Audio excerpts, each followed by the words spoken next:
You're too weak to be here. This is a Marine Corps parade deck, not a parking lot for lost mothers. Turn around and walk back to the bleachers before I have you walked." The voice cracked across the asphalt at 8:40 in the morning, loud enough that 2 squads of new Marines heard it through the heat shimmer and pretended they had not. Marine Corps Recruit Depot. Family Day. 300 recruits forming for graduation, rifles oiled, covers squared, the smell of cut grass and rifle solvent thick in the June air. Buses idling, bleachers filling with mothers and fathers and little brothers in stiff new shirts, and one woman standing alone at the edge of the deck where she was not supposed to be. She was 42. A plain gray jacket, dark pants, running shoes worn soft. No purse, no phone in her hand, no rank, no name tape, nothing on her at all that told a story. To Staff Sergeant Cole Brackett, marching toward her with his campaign cover pulled low over his eyes. She was exactly what the morning kept producing. A parent who had drifted off the visitor path and onto his ground. She did not flinch when he stopped 2 feet from her face. "Understood, Staff Sergeant," she said. 2 words. Flat. Even. But she did not move toward the bleachers. Her eyes finished what they had started before he ever opened his mouth. They crossed the deck once, the squad bay hatches, the duty hut, the formation, the gaps between the formed squads, the lane the buses used, the place where a vehicle would stop if a vehicle came.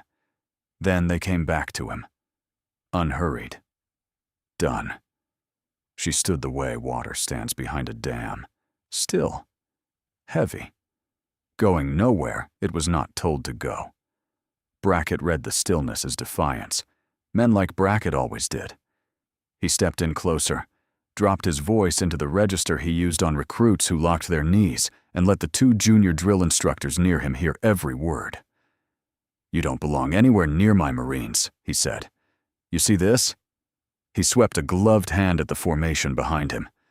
300 of the meanest, hardest things this country makes, and they made them right here, on this deck, while people like you were home in the air conditioning. So I'm going to ask you one time, ma'am, real slow, so it lands. What makes you think you get to stand on it?" She watched him the way a person watches weather. Her weight rode the balls of her feet. Her hands hung open and quiet at her sides, fingers loose, not a single fidget in them. On her left wrist, a cheap field watch sat with its face turned inward, against the pulse, the way a person wears it when they don't want the glass catching light at the wrong moment. She did not answer the question. She did not give him anything to push against. From the squad bay hatch 40 feet away, Master Gunnery Sergeant Desmond Vales watched the whole thing and said nothing. Vales had been a drill instructor longer than Brackett had been a Marine. He had been other things before that, in other places, and the doing of those things had taught him to read people fast and from a distance. He looked at the woman at the edge of the deck, and something in the back of his neck went tight. She was not standing like a nervous civilian. A nervous civilian shifts, clutches, looks for the exit, wraps her own arms around herself. This woman had found her parade rest the second she stopped walking, and she had not adjusted it since. Heels together, spine stacked, chin level. The posture of someone who had stood it 10,000 times, in worse heat than this, and had stopped feeling it. Now, where had a lost mother learned to stand like that? Vales murmured to no one. Brackett turned his back on her to grin at his hats. He said something low that made one of them snort. He was already telling the story, already shaping the morning into a thing that had gone the way he wanted. A strong Marine putting a soft civilian back in her lane. Behind him, the woman he had called too weak to be there had not taken a single step toward the bleachers. She had not taken a single step at all. She was watching the formation, where a recruit 3 rows back had begun, very slightly, to sway. The recruit was 19, and he had locked his knees the way every recruit eventually locks his knees, and the heat had been climbing since 7, and his body was about to make a decision his pride could not stop. His face had gone the color of old paper. The junior hat nearest him was looking the wrong way, watching Brackett's show. The woman saw it 30 seconds before it happened. She had already started moving when the recruit's eyes rolled white. She crossed 8 meters of asphalt without seeming to hurry, and caught him under the arms as his knees gave, turning his head as he went down so his face would not meet the deck. She lowered him flat, knelt, 2 fingers to the side of his throat, the other hand already lifting his boots up onto her own knee to run the blood back where it was needed. "Heat casualty," she said, to the junior hat now scrambling over. "Pulse 120. He's back in 90 seconds. Get him water, not a stretcher. Loosen his collar. Nobody carries him anywhere." The hat obeyed before he thought about why he was obeying. So did the recruit beside him, peeling the canteen off his own belt. The orders were clipped and flat and certain, and certainty travels faster than rank when a body is on the ground. She did not hurry. People who hurry have not done it enough times. She had done it enough times. "You locked your knees," she told the recruit. "Quiet. Just for him. Everybody does, once. You bend them now. Soft bend. You stay in the fight." It was the first full sentence she had spoken all morning, and it was not for Brackett, and it was not about herself. It was a small correction passed to a frightened 19-year-old by someone who had spent a career keeping frightened young people upright. The recruit nodded against her hand, and something in his chest unclenched, and he filed that voice away in the place where Marines keep the things that saved them. The recruit came back exactly when she said he would, on her count, blinking up at a stranger's calm face. She kept 2 fingers on his pulse until the number was where she wanted it, then eased his boots down and rocked back on her heels. Vales had come closer without deciding to. He watched her hands. There was no wasted motion anywhere in them. Everything she did once, and it worked the first time. He had seen those hands before, on other people, in places that did not have bleachers. Brackett arrived in a fury that he was a half-minute too late for his own deck. "Get away from him." He shouldered the recruit's squad leader aside. "You don't touch my recruits. You don't touch anything out here. That kid is United States Marine Corps property, and you are a trespasser. I had it handled." "He's fine now," she said. 3 words. She stood, stepped back to the edge of the deck, and her hands went open and quiet again at her sides. The stillness came back over her like water closing. The recruit sat up under his own power, color returning, and looked at her, not at Brackett. Brackett did not like that. He filed it. Some men, when they are embarrassed, learn. Other men go looking for someone to make pay for the embarrassment. Brackett was the second kind, and he had already chosen who. As she straightened, the cuff of her gray jacket slid 2 inches up her right forearm.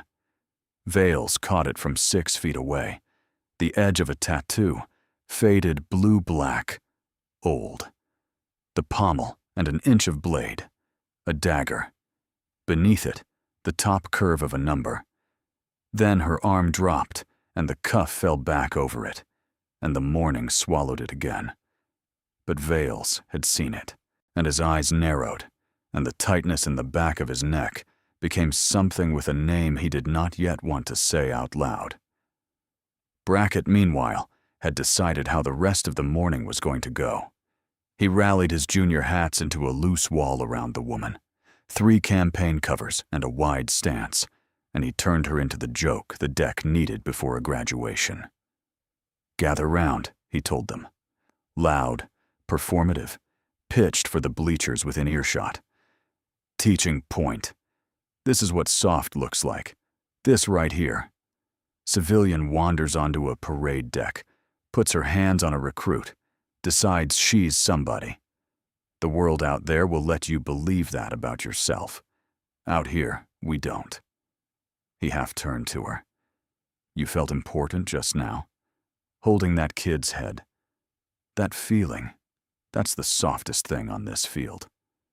Two of the hats laughed on cue. He keyed the radio clipped at his shoulder and made a show of it. Post 1. This is Staff Sergeant Brackett on the parade deck. I've got an unauthorized civilian female interfering with graduation, requesting a guard escort to remove her from the area. He let go of the key and smiled at her. They'll walk you out nice and slow. Plenty of time for everybody to watch. Then he reached out with one gloved finger and flicked the cuff of her jacket back, exposing the dagger on her forearm, and he laughed.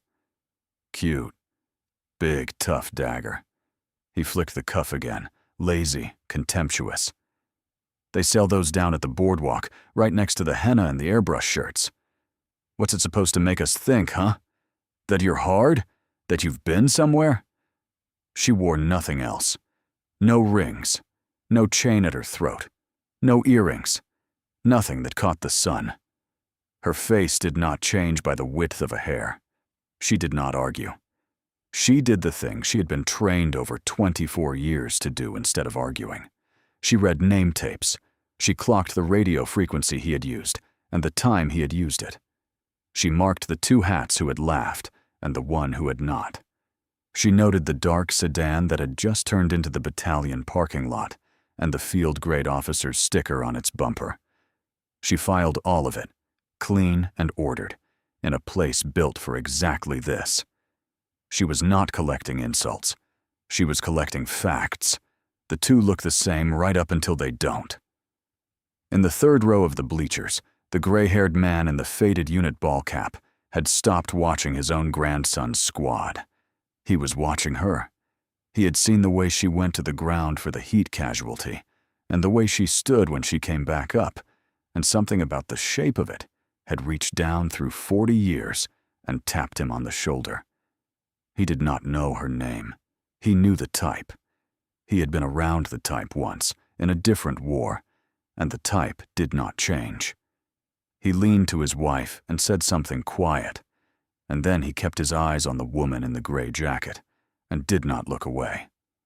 Off to the side, the recruit she had brought back, Toby Renfro, 19, 3 weeks from a town she would later learn was 40 miles from her own, tried to say thank you.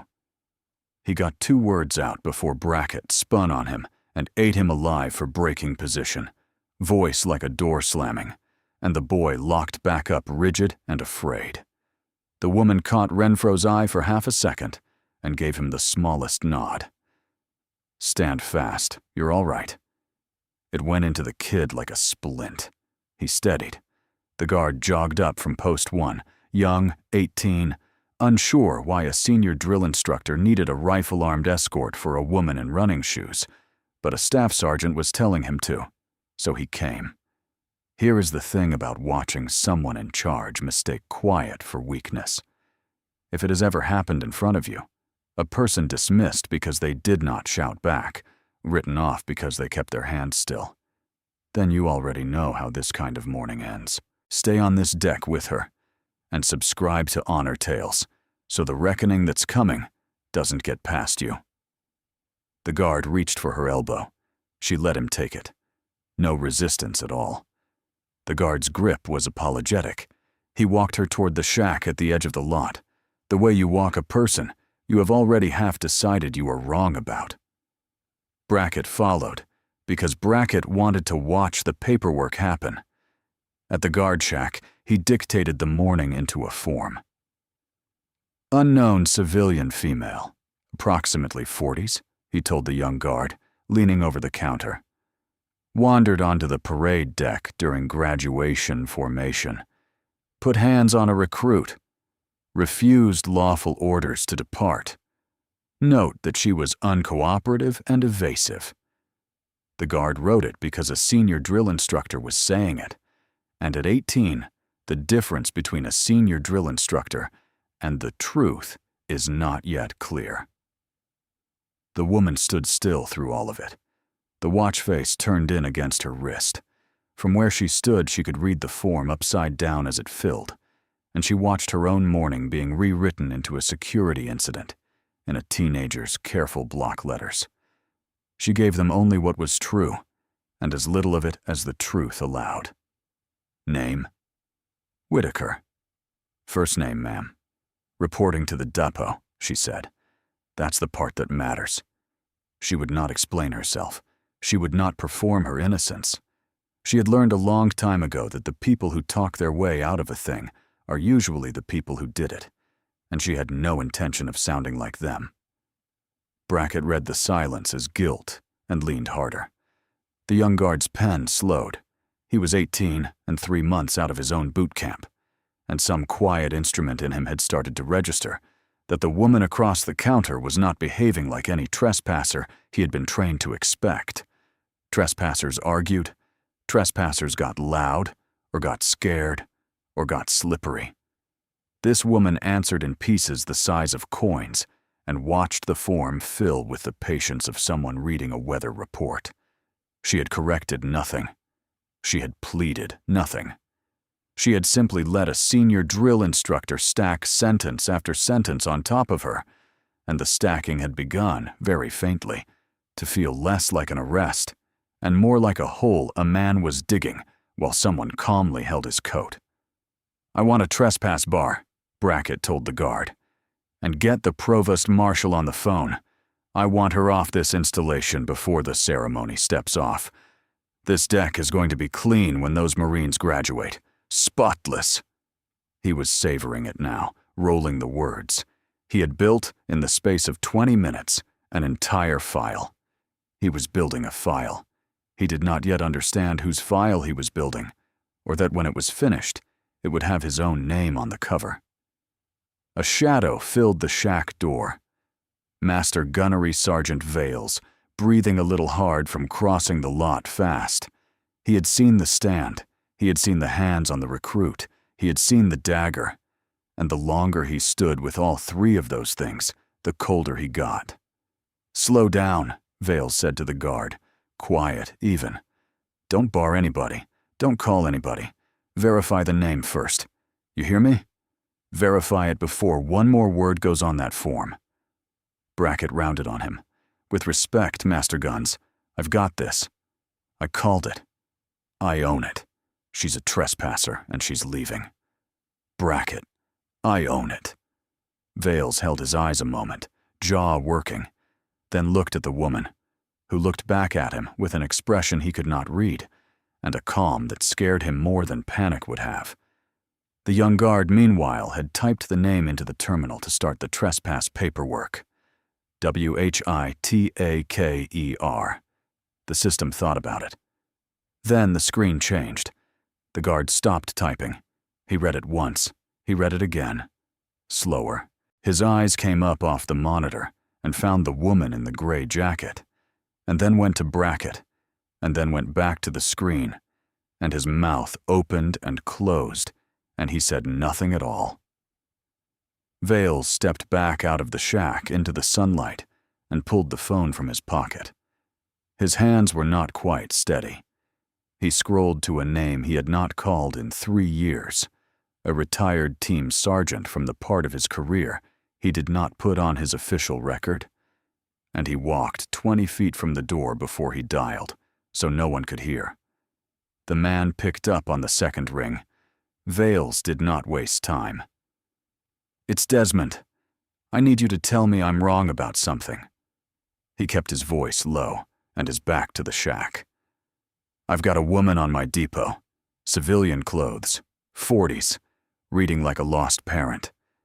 Except she carries herself like she's still got a kid on her back, and she put a heat casualty down and ran him like a corpsman without blinking.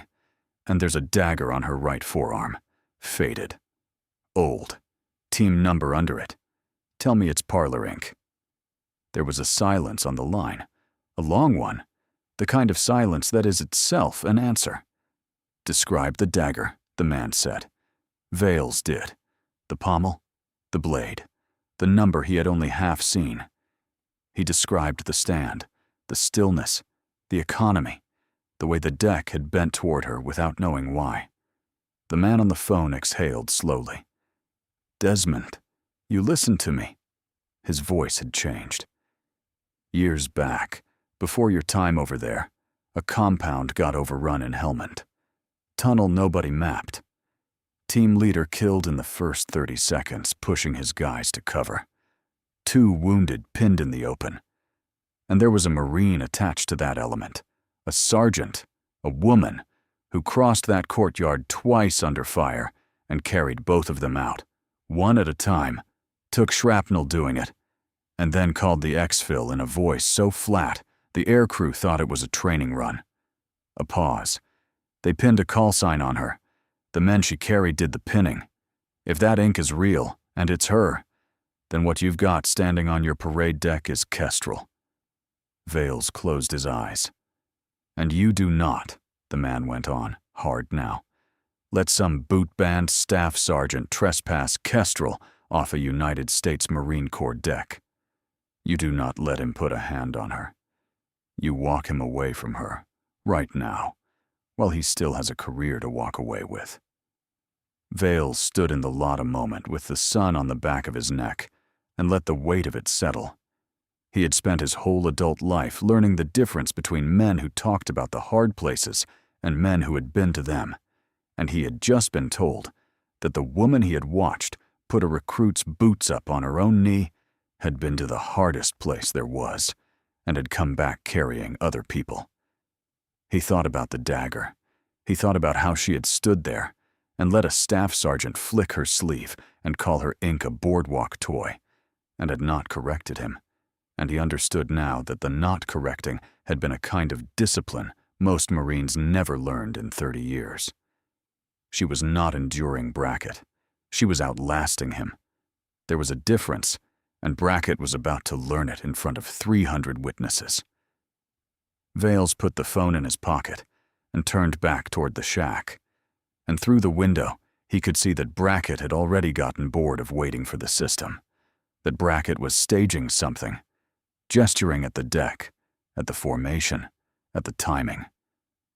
Because Brackett had decided that the cleanest version of this morning was the one where he personally removed her in front of everyone, right as the ceremony stepped off, so the whole installation could see whose deck it was.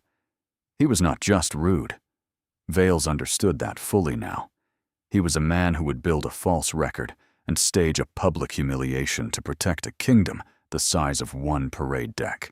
The paperwork in the shack was a lie, with a recruit's near collapse turned into her crime. The escort was theater. Everything about the morning had been arranged to feed one man's need to be the hardest thing on the field. Inside the shack, the woman watched Vales move with new purpose, and she read all of it off him the way she read everything, at a glance, complete. She knew exactly who he had called and exactly what he had been told. She knew the screen behind the young guard had her flagged. She knew she could end the entire thing with one sentence, one credential, one word said in the right voice. She did not say it. She could have ended it with a word.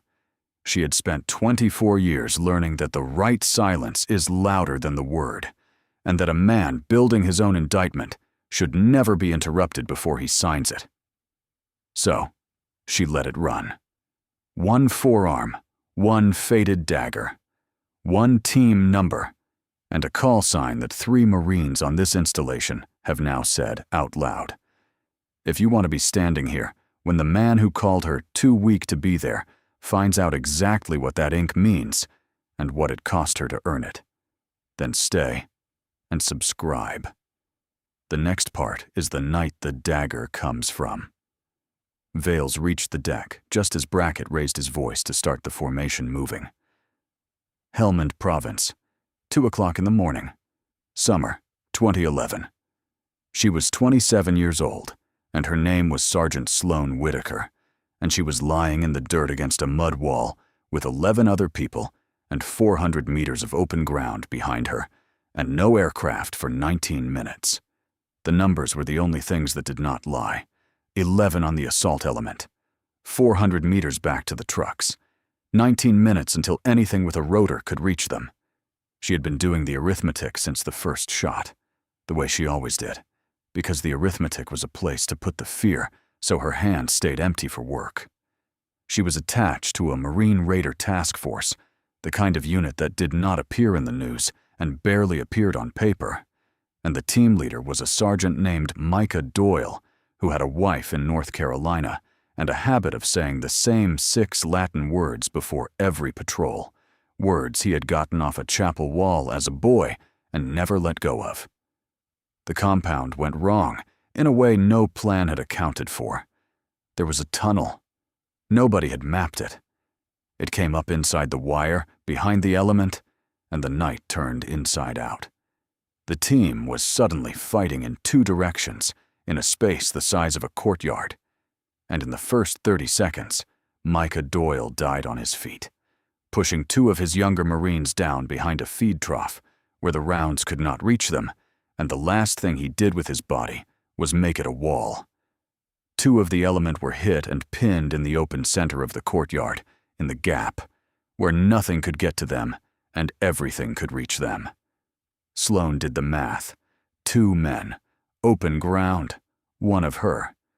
The math did not care how she felt about it, and that was the mercy of the math.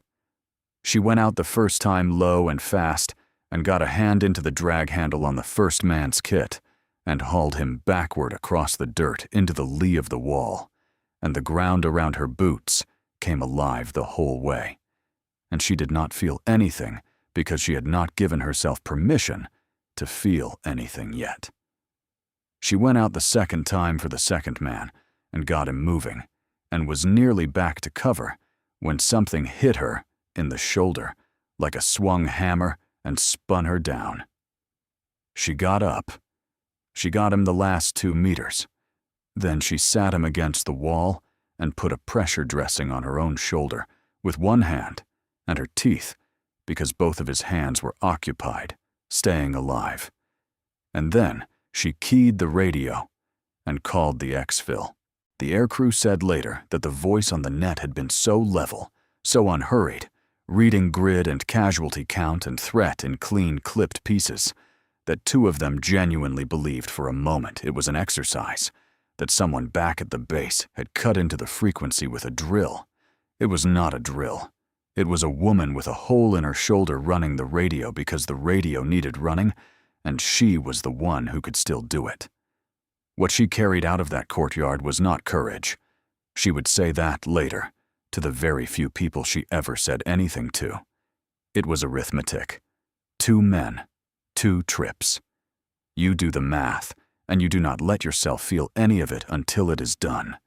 And then you spend the rest of your life feeling all of it on a schedule of its own choosing, usually at 2 in the morning.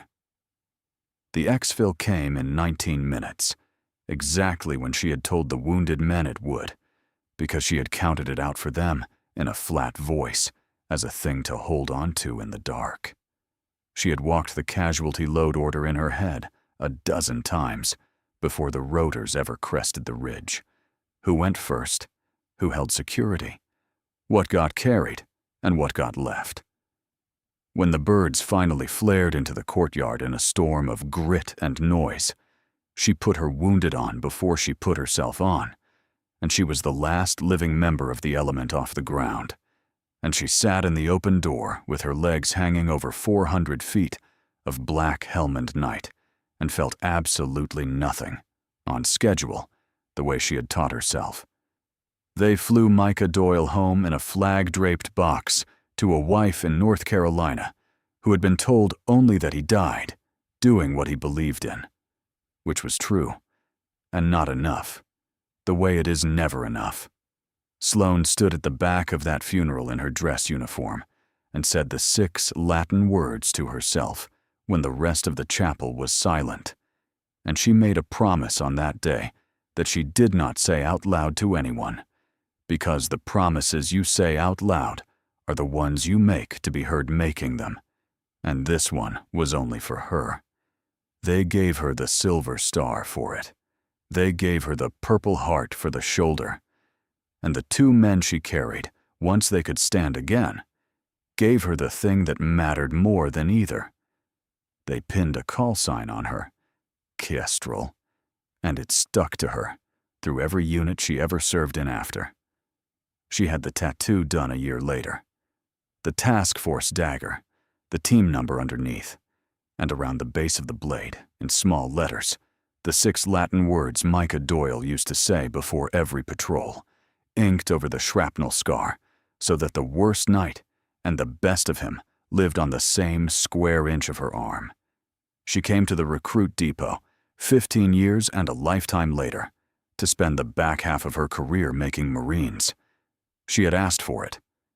A sergeant major can choose, near the end, where to put what she has left, and she had chosen the place where they are built because she had carried out of that courtyard a very specific idea about what Marines were for and what it cost when they were led by the wrong hands. A man who hazed recruits for sport, who turned a parade deck into a personal kingdom, who fabricated a record to protect his own pride. That was precisely the kind of thing she had come here to find and end. The motto under the dagger, the last words Micah Doyle ever said before the tunnel, sat in the small letters around the blade. And on a sunlit parade deck 15 years later, a staff sergeant's gloved finger was resting on that exact forearm, on that exact ink, and he had no idea what his hand was touching. Brackett ran out of patience the way men like Brackett always do, all at once and in public. The trespass bar had not come fast enough. The provost marshal had not called back. The young guard had gone strange and quiet and would not finish the form, and the formation was about to step off, which meant his window to make this a spectacle was closing. So he decided to remove her himself. He crossed back to the edge of the deck, where she stood between 2 junior hats, and without a word of warning, he reached out and seized her by the right forearm, the tattooed one, closed his glove around it hard, and wrenched it up and around to march her off the field in front of 300 recruits, the filling bleachers, his junior hats, and Master Gunnery Sergeant Vales, who was 20 feet out and closing fast. She let him. That was the thing none of them would ever forget, the ones who understood it later. She let him take the arm. Her weight settled. Her feet did not brace, and her shoulder did not pull, and her balance did not so much as waver, because resisting would have ended it too soon, and on the wrong terms. Her eyes stayed flat and calm and fixed on his face. She gave him the arm the way you give a man enough rope, and the grab dragged the cuff of her jacket all the way back to the elbow. The full tattoo came out into the direct sunlight, not an inch of it. All of it. The dagger, complete. The team number, clear. The ring of small Latin letters around the blade. Several heads in the front rank of the formation turned, against every order they had ever been given, because a recruit will obey 1,000 commands and still turn his head for the one thing his instincts tell him matters. In the bleachers, the gray-haired man in the faded unit ball cap rose slowly to his feet, one hand drifting toward his own heart, staring at the woman's arm. He had spent the last 20 minutes certain of the type and unsure of the proof, and now the proof was out in the sun, and his old eyes found the dagger and the number and the ring of letters, and he made a small broken sound that his wife heard, and no one else did. He had carried men once too, in a green country a long time ago, and he knew exactly what that ink was, and exactly what it had cost to be allowed to wear it, and he could not understand how the men in the campaign covers had been standing next to it all morning and seen a lost mother. She looked down at the gloved hand clamped around her forearm. Then she looked up at Brackett's face. And for the first time all morning she smiled. It was small, unhurried. It did not reach for anything. It was the smile of a person who had finished a piece of arithmetic some time ago and was only now watching the other party arrive at the answer. "Wrong arm, Staff Sergeant," she said. 3 words. It was the smile of someone who had already counted every exit on that field and knew that not one of them belonged to him. Vales hit the group at a near run, low and urgent, and his voice came out as the flat command of a man who has stopped asking. Brackett, let go of her arm. Right now. Hand off. Do it. But Brackett was committed to the bleachers, to the watching recruits, to the story in his own head, where he was the hardest thing on the field. He felt veils closing, and he read it as a challenge to his ownership of the moment. And instead of letting go, he tightened his grip and yanked her a half step forward to show that no one, not even a master guns, told him to release a trespasser on his own deck. The line was crossed all the way now. A hand laid in anger. Witnesses by the hundred.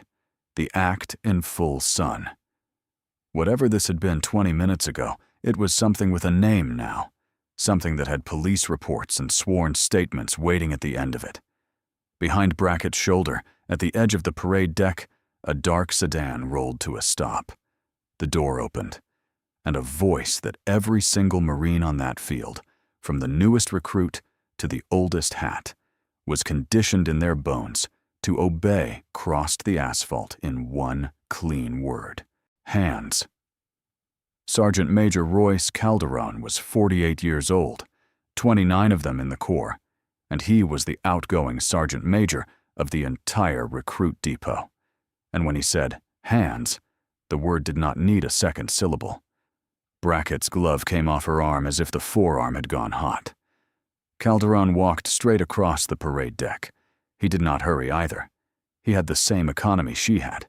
The unhurried certainty of someone who had spent a life around people who hurried and had outlived most of them. He stopped 3 feet from the woman in the gray jacket, and then Sergeant Major Royce Calderon came to attention, and his hand came up in a salute that the entire front of the formation could see. "Sergeant Major Whitaker," he said. "Kestrel, the depot's been waiting on you, ma'am." His eyes flicked once, hard at Brackett. "Though I'd hoped to hand you a clean deck." For 1 full second, nobody moved. Brackett stood with his hand still half raised where her arm had been, and his face began to come apart in stages. First, confusion. The words did not fit the woman. "Sergeant Major," he said, and it came out cracked, a question aimed at no one, because the gray jacket and the running shoes and the lost mother story he had built all morning could not hold the word Calderon had just put on her. Then disbelief. His eyes went to Calderon, standing at a salute, to Vales, whose face confirmed it, to the gray-haired man on his feet in the bleachers, to the young guard in the shack door holding a screen Brackett had never bothered to read. Then recognition, and this was the one that hollowed him out. He looked down at the dagger on her forearm, the dagger he had flicked with one finger and called Boardwalk Inc., and he saw the team number, and he saw the ring of Latin around the blade, and somewhere in the back of his skull, 100 retellings clicked into place at once. The Raider mentor, who had trained him as a young Marine. The story that mentor told and retold until the younger men rolled their eyes. The overrun compound. The 2 men carried out under fire. The flat voice on the radio. The call sign. Kestrel. He had heard that call sign 100 times from a man he worshipped. He had just put his glove around it and called it weak. Then horror. Plain and total. His hand had gripped a Silver Star recipient. His hand had wrenched the arm of the woman who was, as of tomorrow's ceremony, the senior enlisted Marine of this entire depot. His sergeant major, the top of his own chain, the one Marine on the installation he answered to above all others. His hand opened all the way. He took a step back.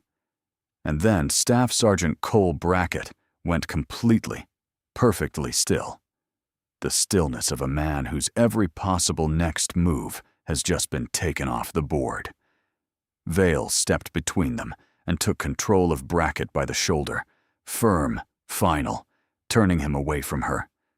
Across the deck, the formation came to attention in a single rolling crack of 300 bodies, hats and recruits alike, because the word had moved through the ranks the way fire moves through dry grass, and there was only one correct thing for a Marine to do in the presence of what she was. Lieutenant Colonel Hugh Latimer, the battalion commander, arrived at a near run from the lot, having seen the last 30 seconds of it through his windshield. He took it in fast. The salute, the tattoo, the staff sergeant being turned away, and he relieved Brackett of the deck on the spot. 3 quiet words that ended a man's morning and, very likely, his career. Calderon lowered his salute and held out his hand instead, and the 2 sergeants major shook the way 2 people shake who have walked the same kind of ground in different years. "I've held this deck warm for you for 30 days, Calderon said, low, just between them. "I'm sorry the welcome came wearing that." He tipped his head at Brackett's retreating back. Sloane looked at him, and at the formation standing at rigid attention in the sun, and at the empty place at the edge of the deck where she had been a trespasser 90 seconds ago. "He's not the welcome," she said. "They are." And she meant the 300. Sloane reached up and rolled her own sleeve back down over the dagger, calm, unbothered, covering the arm herself now that it had done its work. She did not say a single word to Brackett. She did not need him diminished. She had carried 2 men across an open courtyard. She had no interest in standing over one small man on an asphalt deck. Instead, she turned, and she spoke to the recruits. "The Marine who was on the ground beside you all morning," she said, and her voice carried without rising, clipped and level and certain, the same voice that had read a radio in Helmand, "was watching how you were led. Remember it. What you just saw is not how Marines are made. You'll meet it again out there. Be the ones who don't become it. No raised voice, no flourish, stillness and economy, and the weight of a person who meant every word." Brackett was walked off his own parade deck by Master Gunnery Sergeant Vales, escorted away in front of everyone, the exact thing he had tried to do to her an hour before. His path took him past recruit Toby Renfro, who had been screamed rigid that morning for the crime of saying thank you. The boy was standing a full inch taller now, eyes front, and he did not so much as glance at the man being led away. The morning's incident did what mornings, like it always do once a thread is finally pulled. It unraveled. With Calderon and Latimer now looking, really looking, at Staff Sergeant Brackett's drill field, the recruits started to talk. And once recruits start to talk, the rest comes fast. There were the off-the-log sessions, the incentive training he had run past every regulation and never written down, the sick call slips he had torn up, the way certain recruits learned to stop reporting injuries because reporting them was worse than carrying them. And, sitting right on top of it all, the fabricated guard shack report from that very morning, in which a near collapse he had ignored became a crime he had invented and pinned on the woman who prevented it. He was pulled from the drill field that afternoon and placed under investigation, and the false record he had dictated in front of an 18-year-old became the first clean exhibit against him, in his own words, in a teenager's careful block letters. The thing about a fabricated report is that it is a photograph of the man who wrote it. Every lie in it pointed back at the liar. He had written that she put hands on a recruit. 30 witnesses, including the recruit, would say she had saved one. He had written that she refused lawful orders. The only unlawful thing on that deck had been his own glove.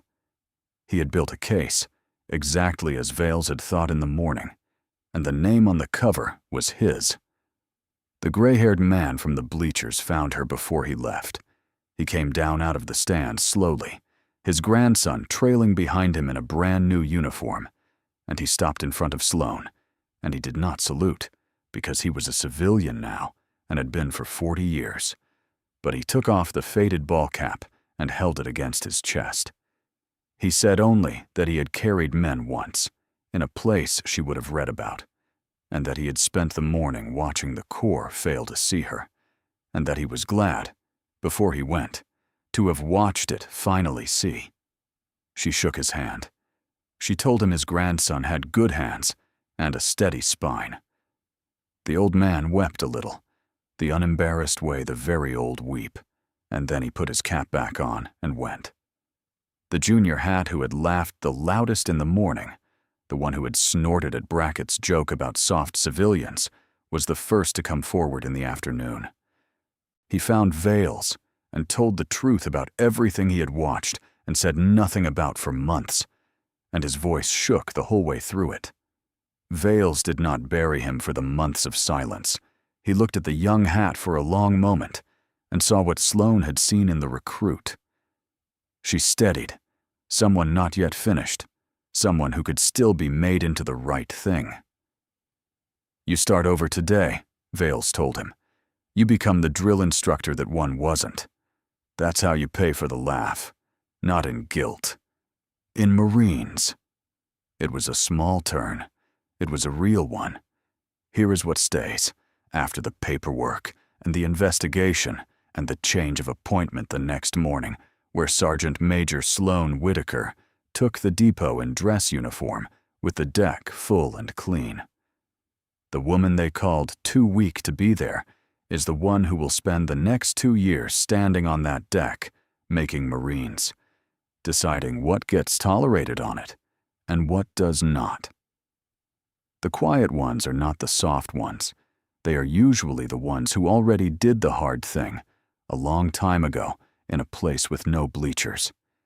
If that landed somewhere in you, leave a comment and tell Honor Tales what it stirred. And subscribe, because the next mission is already moving. Hours later, the ceremony done, the family's gone, the buses pulled out. Sloane stood at the edge of an empty parade deck in her service uniform with her sleeves buttoned down over the dagger.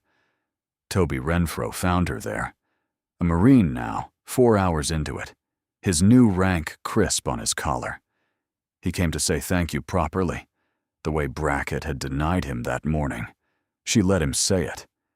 Then she gave him the only thing she had ever found worth giving a new Marine. "The rank, the medals, all of it," she said. "None of it is the thing. The thing is who you are when there's nobody with rank watching. Be right then. The rest takes care of itself."